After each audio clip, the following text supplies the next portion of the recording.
कहते हैं जिंदगी और मौत के बीच एक महीन सा फासला है।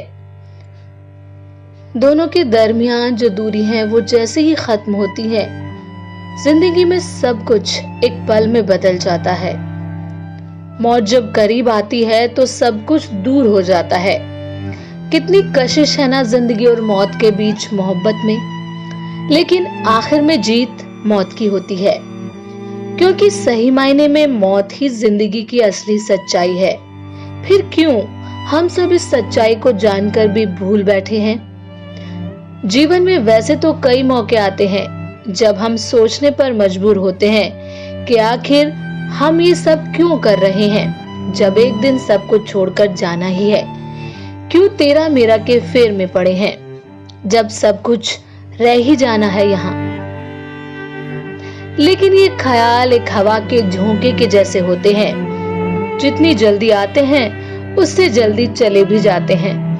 लेकिन कई बार कुछ घटनाएं जीवन पर ऐसा असर छोड़ जाती हैं जिन्हें भुलाना हमारे लिए बेहद मुश्किल हो जाता है, या फिर हम उन्हें भुला ही नहीं पाते। मैं अगर अपने जीवन की बात करूं तो कई मौकों पर मुझे ऐसा लगा कि ये सब मेरे साथ ही क्यों हुआ, लेकिन हाल ही में हुई एक दर्द भरी घटना ने मुझे अंदर तक झकझोर दिया है। दोस्तों, ये तस्वीर है मेरी छोटी बहन जैसी मेरे साथ काम करने वाली शोभा राजपूत की। हाल ही में लंबी बीमारी के बाद वो हम सबको छोड़कर चली गई। उसका जाना उसके अपनों के लिए, उसके दोस्तों के लिए एक अंतहीन दर्द है।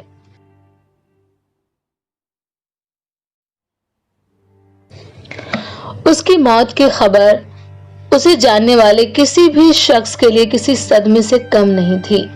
आज भी हर एक शख्स उसे उसी शिद्दत से याद कर रहा है जैसे मौत की खबर वाले दिन।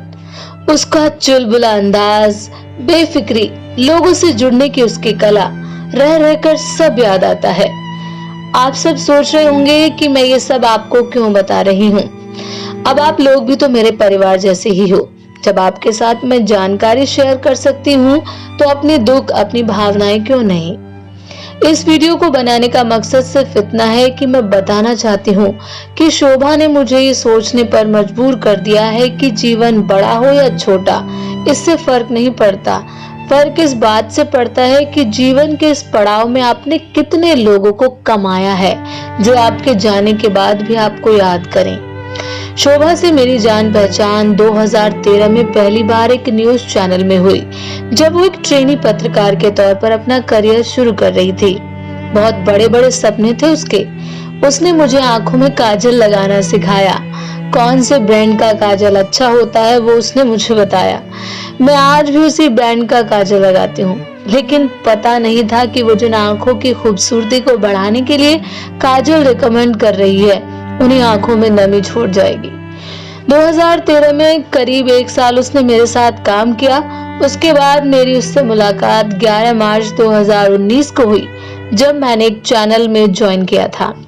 हमारे कॉमन परिचित ने शोभा को बताया था कि मैंने चैनल ज्वाइन किया है। उस वक्त मुझे मेल करने में दिक्कत हो रही थी, फोन में नेटवर्क की प्रॉब्लम थी। तब वो मेरे पास आई थी और बोली, दीदी दिक्कत हो तो ऑफिस के पीसी से मेल कर लो। हालांकि मैंने पीसी से मेल नहीं किया। सब कुछ ऐसा लगता है कि आज की बात है, लेकिन वो ही आज नहीं है। इसके अलावा और भी छोटी छोटी बातें जो वो मुझसे मजाक करते वक्त करती थी। शोभा से जुड़ी हुई ये सिर्फ मेरी कहानी नहीं है, उससे जुड़े हर शख्स के पास उससे जुड़ी कोई ना कोई कहानी है। शोभा के जाने के बाद अब हर दिन मुझे जीवन की सच्चाई याद रहने लगी है। हर दिन ऐसा लगता है कि कहीं ये मेरा आखिरी दिन तो नहीं। सही कहूं तो जिंदगी की कड़वी सच्चाई से डर लगने लगा है। डर लगने लगा है किसी को खोने का, डर लगने लगा है अपनों से दूर होने का। ये डर सही भी है, कम से कम इस डर के बहाने ही सही किसी को दर्द देने से पहले हमें याद तो रहेगा कि जीवन किसी को दर्द देने के लिए नहीं, बल्कि ऐसी यादें देने के लिए मिला है जिन्हें हमारे मरने के बाद भी लोग याद करें। जैसे मैं आज उस चुलबुली शोभा को भुला नहीं पा रही हूँ। शोभा, तुम आज हमारे बीच नहीं हो, लेकिन तुम्हारा जाना मेरे लिए लाइफ का टर्निंग पॉइंट साबित हुआ है। Always love you. तुम जहां भी हो वहां भी ऐसे ही खुशियां बिखेरती रहो जैसे हम लोगों के बीच बिखेरती थी।